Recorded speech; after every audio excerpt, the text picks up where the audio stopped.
שלום אתכם, חברים וחברות, איזה כיף, בקרוב עוברים לשעון חורף. זה אומר שמחזירים את השעה משעה 2 לשעה 1 בלילה.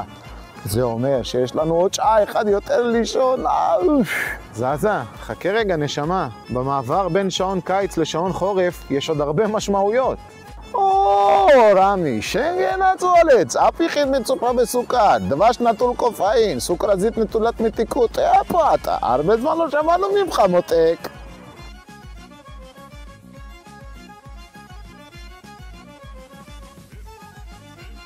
יש לכם משאיות ביחידה?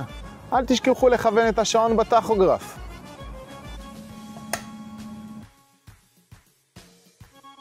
אל תשכחו שבשעון חורף מחשיך מוקדם. תכננו נכון את שעות החניכה, שלא יתערבב לכם בין השעות חניכה של היום לשעות חניכה של הלילה.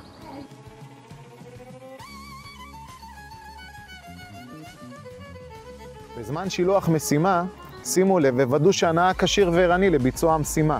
תזכרו, יש את השעון הביולוגי, מחשיך מוקדם, עייפים מוקדם יותר. תזכרו את זה, זה חשוב. חושבים נכון, חושבים בטוח, אל תגידו איך לא, תגידו מה כן, שלכם, זזה בדרכים. זזה, נו מה נסגר איתך בחייאת? אתה גונב לי גם את ההצגה וגם את המשפטים? נו מה? דלי דולי.